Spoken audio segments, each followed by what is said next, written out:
A paz do Senhor Jesus Cristo, seja muito bem-vindo em nosso canal Escola Bíblica. Eu sou o seu irmão, o presbítero Carlos Henrique, e venho através deste lhe oferecer um áudio da lição 7, cujo tema é Cultuando a Deus com liberdade e reverência. O tema geral é o verdadeiro pentecostalismo, a atualidade da doutrina bíblica sobre a atuação do Espírito Santo. No nosso canal estamos oferecendo áudio do livro de apoio e também o áudio da própria lição e também o comentário de cada lição. Nós temos aí bastante material para que você, aluno, você, professor da escola dominical, possa ter, para que no domingo pela manhã você possa estar com a bala na agulha. Então é muito importante a gente ter muito conhecimento acerca da lição. Nem todas as pessoas podem ter o livro de apoio, então nós oferecemos aqui no nosso canal o áudio do livro de apoio. Às vezes você está aí no seu trabalho, na sua casa, você pode estar ouvindo também o áudio da lição 7, Cultuando a Deus com liberdade e reverência. O textuário nos diz: Deus é espírito, e importa que os que o adorem em espírito e em verdade. João, capítulo 4, versículo 24. Verdade prática. A adoração em espírito diz respeito à posição espiritual do adorador. Isso quer dizer que o que vale diante de Deus é como adorar e não onde adorar. Nós temos aí a leitura diária, que é muito importante você ler na sua casa. A cada dia da semana nós temos aí uma leitura.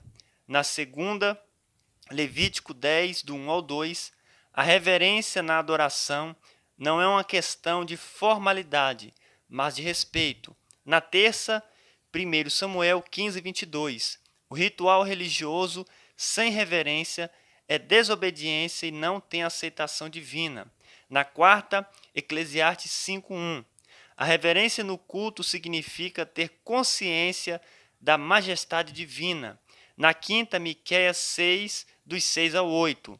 Não devemos confundir religiosidade com espiritualidade. Na sexta, 1 Coríntios capítulo 14, versículo 20. A espiritualidade pentecostal não elimina a maturidade nem o bom senso. E no sábado, 1 Coríntios, capítulo 14, versículos 23 ao 25. Liberdade e reverência são características do culto pentecostal. E no domingo, para completar a lição, nós temos aí a leitura bíblica em classe, né? Em 1 Coríntios, capítulo 14, versículos 23 ao 32. A leitura bíblica em classe é o texto que vai fazer parte de toda esta lição. Que farei, pois, irmãos, quando vos ajuntais? Cada um de vós tem salmo, tem doutrina, tem revelação, tem língua, tem interpretação. Faça-se tudo para edificação. E se alguém falar língua estranha, faça-se isso por 2, ou quando muito, 3, e por sua vez, e haja intérprete. Mas se não houver intérprete, esteja calado na igreja e fale consigo mesmo e com Deus. E falem 2 ou 3 profetas, e os outros julguem. Mas, se a outro que estiver sentado for revelado alguma coisa, cale-se o primeiro, porque todos podereis profetizar, uns depois dos outros, para que todos aprendam e todos sejam consolados. E os espíritos dos profetas estão sujeitos aos profetas. O objetivo geral é conscientizar que no culto pentecostal há liberdade e reverência. Objetivos específicos: conceituar o culto pentecostal, apresentar o centro do culto pentecostal e explicar como se expressa a liturgia de nossa igreja. Se você está aqui pela primeira vez em nosso canal Escola Bíblica, se inscreva, deixe aí também o seu like e compartilhe esse áudio da lição de número 7, que é tão importante para as pessoas acompanhar e ouvir a lição. Nós temos aqui interagindo com o professor. Embora não sejamos simpatizantes a liturgias formais, os pentecostais têm elementos no culto a Deus que são previsíveis. Esses elementos revelam uma forma de adorar a Deus e por isso são litúrgicos.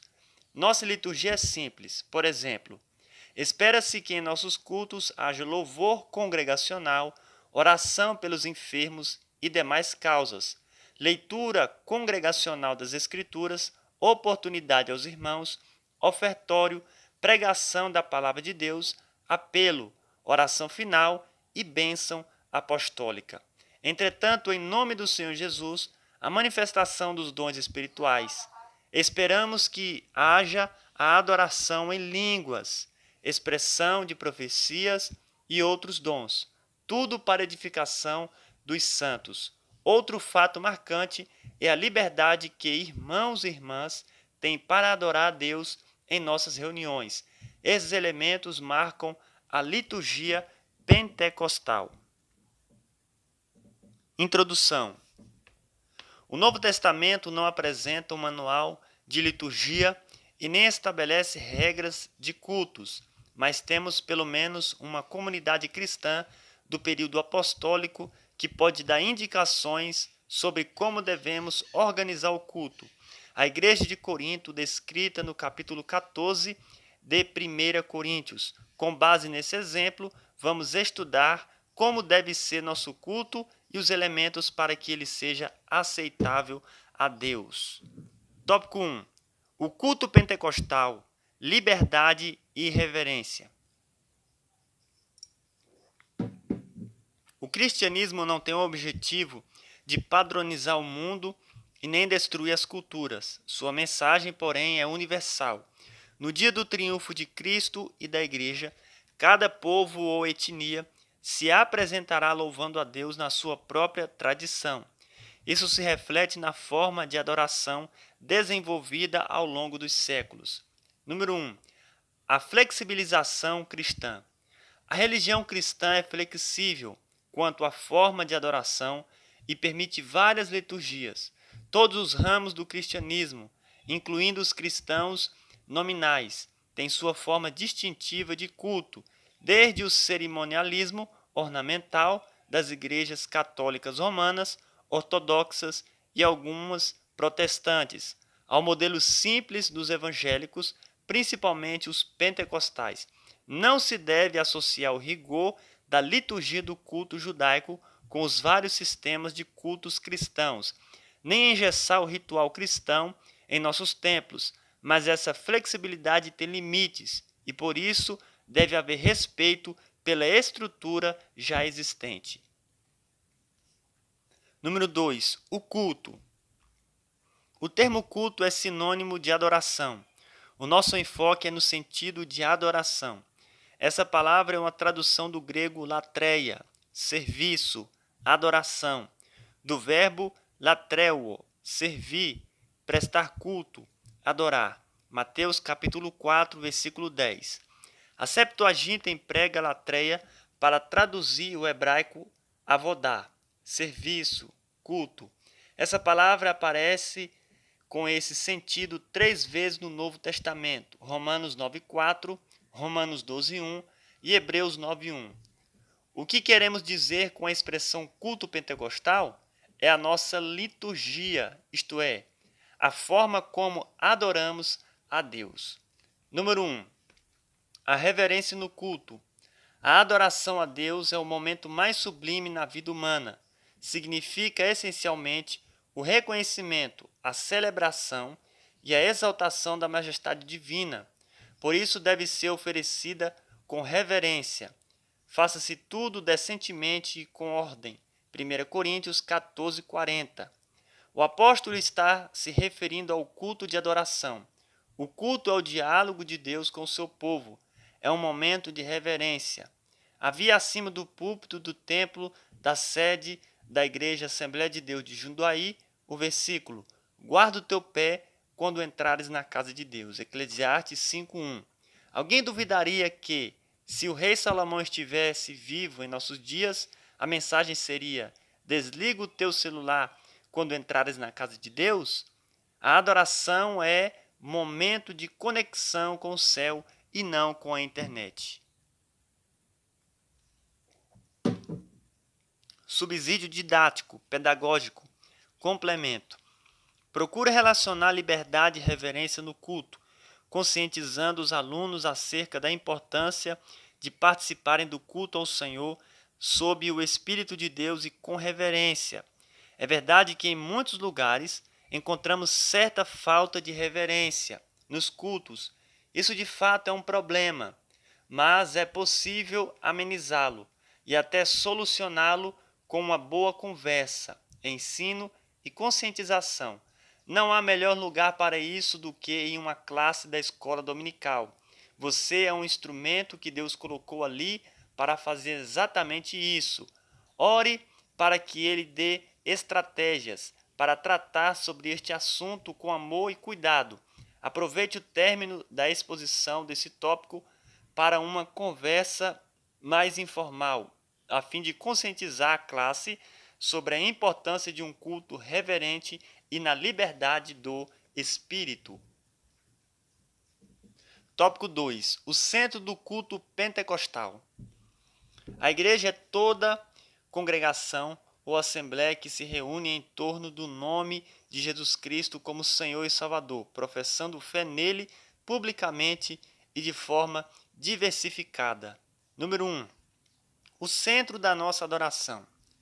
Alguns opositores da obra pentecostal costumam nos acusar de, em nossos cultos, darmos ênfase ao Espírito Santo acima de Jesus. É uma maneira sutil de nos chamar de montanistas. Trata-se de uma interpretação equivocada a nosso respeito. O Senhor Jesus é o centro da nossa adoração e da mensagem pregada pelas Assembleias de Deus. Os crentes se reúnem em nome de Jesus para adoração ao Deus Trino. A declaração de fé das Assembleias de Deus diz que reunimos-nos como corpo de Cristo para adoração pública ao Deus Trino. Esse é o padrão ensinado nas Escrituras, porque nós é que somos a circuncisão, nós que adoramos a Deus no Espírito e nos gloriamos em Cristo Jesus e não confiamos na carne. Filipenses capítulo 3, versículo 3. Número 2. Um culto vibrante no poder do Espírito. O assunto de 1 Coríntios 14 é a adoração. A expressão paulina, quando vos ajunteis, se refere aos cultos. A exortação paulina à comunidade cristã de Corinto nos ensina muita coisa sobre o culto, entre elas que o culto não era entediante e nem consistia num pregador falando para um rebanho atento e silencioso, pois havia uma interação dinâmica de compartilhar e receber. Os crentes não eram espectadores, mas participantes do culto. Nada há na instrução paulina que indique que essa manifestação dos dons restrita à liderança. O contexto sugere a participação dos crentes em geral. Número 3. Características pentecostal. Os primitivos cultos eram espontâneos e diferentes das reuniões das sinagogas, embora muitas características viessem delas. Tiago 2:2. A liturgia do culto constata de oração e cântico. O louvor parte da adoração a Deus desde os tempos antes dos séculos até a consumação dos séculos.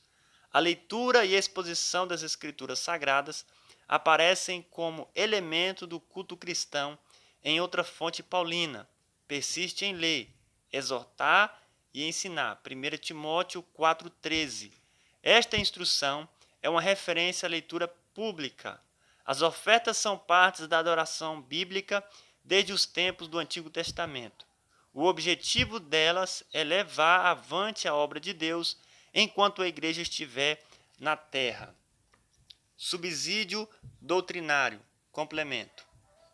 A adoração individual. Nós adoramos a Deus como crentes individualmente e em todo o tempo. A hora vem, e agora é, em que os verdadeiros adoradores adorarão o Pai em espírito e em verdade, porque o Pai procura tais que assim o adorem. João 4:23. Ensinamos que a verdadeira adoração é aquela que nasce no coração e é expressa com obediência à vontade de Deus, sendo percebida pelo testemunho individual que glorifica o Senhor da Igreja. Negamos que a adoração e a espiritualidade de alguém possam ser medidas, percebidas ou avaliadas exclusivamente pelo exercício dos dons espirituais. Ensinamos que a adoração é uma atividade espiritual e precisa ser efetuada pelo poder e fruto do Espírito Santo na formação do caráter cristão na vida do adorador. Rejeitamos a hipocrisia e toda aparência de piedade na vida do adorador. Na adoração individual, buscamos a santificação pessoal, servindo a Deus de modo agradável, com reverência e santo temor. Tópico 3. Como se expressa a liturgia de nossas igrejas? As reuniões de adoração em nossas igrejas são diversificadas. Temos cultos públicos, chamados por muitos como culto da família, de oração, de ensino ou doutrina, escola bíblica dominical, círculo de oração, além de atividade com crianças, adolescentes e jovens. Número 1. Nossas reuniões de adoração. A nossa liturgia é simples e permite que quaisquer irmãos e irmãs adorem a Deus com liberdade. A nenhum deles é negado o púlpito. Todos têm a oportunidade de falar à igreja o que Jesus fez na sua vida. São os testemunhos sobre salvação, cura, libertação ou outras bênçãos. A maioria baseia a sua fé nos relatos bíblicos, e são os milagres registrados na Bíblia que inspiram e levam os irmãos a receberem a bênção. Foi dessa maneira que crescemos e nos tornamos a maior denominação evangélica do país. O Deus que nos trouxe até aqui, Ele mesmo nos conduzirá pelo seu Espírito até a vinda de Jesus. Essa adoração a Deus é em espírito e em verdade. João 4:24. Número 2. Culto pentecostal. Nossas reuniões coletivas de adoração apresentam as mesmas características dos cultos em Corinto. As manifestações dos cultos que o apóstolo menciona em 1 Coríntios 14 são reais entre nós. Quando vos ajuntais, cada um de vós tem salmo, tem doutrina, tem revelação, tem língua, tem interpretação. Nossos irmãos e irmãs entendem essa linguagem com facilidade, pois vivemos essas mesmas experiências. São expressões espontâneas no Espírito Santo. Veja o que nos versículos 27 ao 32 o apóstolo está tratando de culto pentecostal e se refere aos dons de língua, interpretação e profecias no culto. É muito comum o visitante sentir a presença de Deus em nossos cultos. Subsídio doutrinário. Complemento. Reunimos-nos como corpo de Cristo para a adoração pública ao Deus Trino. Jesus prometeu: onde estiverem 2 ou 3 reunidos em meu nome, aí estou eu no meio deles. Mateus 18:20. A adoração pública é a atividade de glorificar a Deus em coletividade e serve também para a comunhão, despertamento, exortação e edificação da igreja. Essa adoração pública é realizada com ordem e decência, para que os descrentes reconheçam a presença de Deus no culto e para que somente Deus seja adorado no culto da igreja. Nenhuma prerrogativa é dada a anjos e a seres humanos, pois Deus não divide sua glória com ninguém. E a minha glória não a darei a outrem. Isaías 48:11. Portanto, confessamos que na adoração pública, a oração, os cânticos, o ofertário, a pregação e o exercício dos dons espirituais na igreja servem para que em tudo Deus seja glorificado por Jesus Cristo, a quem pertence a glória e poder para todos sempre. Amém. Entendemos que a adoração pública é um encontro com Deus para um diálogo. nós conversamos com Ele por meio de nossas orações, cânticos e ofertas. E Deus fala conosco por meio de Sua palavra, pregação e ensino, e das manifestações espirituais. Conclusão: o que precisamos saber é que o Novo Testamento não estabelece forma litúrgica de adoração, porque parece não ter sido essa a preocupação do Espírito Santo, que os nossos cultos sejam dinâmicos e espontâneos, em nome de Jesus, com espontaneidade e reverência. Nós não somos espectadores dos cultos, como um teatro ou cinema. Antes, participamos deles com cânticos congregacionais, corais, conjuntos e grupos de louvores, dando glória a Deus e aleluia. A respeito de cultuando a Deus com liberdade e reverência, responda: o que queremos dizer com a expressão culto pentecostal? Resposta: o que queremos dizer com a expressão culto pentecostal é a nossa liturgia, isto é, a forma como adoramos a Deus. Qual o momento mais sublime na vida humana? Resposta: a adoração a Deus é o momento mais sublime na vida humana. Significa essencialmente o reconhecimento, a celebração e a exaltação da majestade divina. Quem é o centro de nossa adoração? Resposta: o Senhor Jesus é o centro da nossa adoração e da mensagem pregada pelas Assembleias de Deus. O que a exortação paulina à comunidade de Corinto nos ensina sobre o culto? Que o culto não era entediante e nem consistia num pregador falando para um rebanho atento e silencioso, pois havia uma interação dinâmica de compartilhar e receber. Como é a nossa liturgia? A nossa liturgia é simples e permite que quaisquer irmãos e irmãs adorem a Deus com liberdade. Que Deus continue abençoando a cada um de vocês. Se o Senhor nos permitir, estaremos aqui na próxima semana lendo a lição de número 8, comprometidos com a palavra de Deus. Se você gostou desse áudio da lição de número 7, deixa aí o seu like, se inscreva em nosso canal. Se você quiser nos ajudar, seja membro também deste canal e que Deus continue abençoando a todos em nome de Jesus.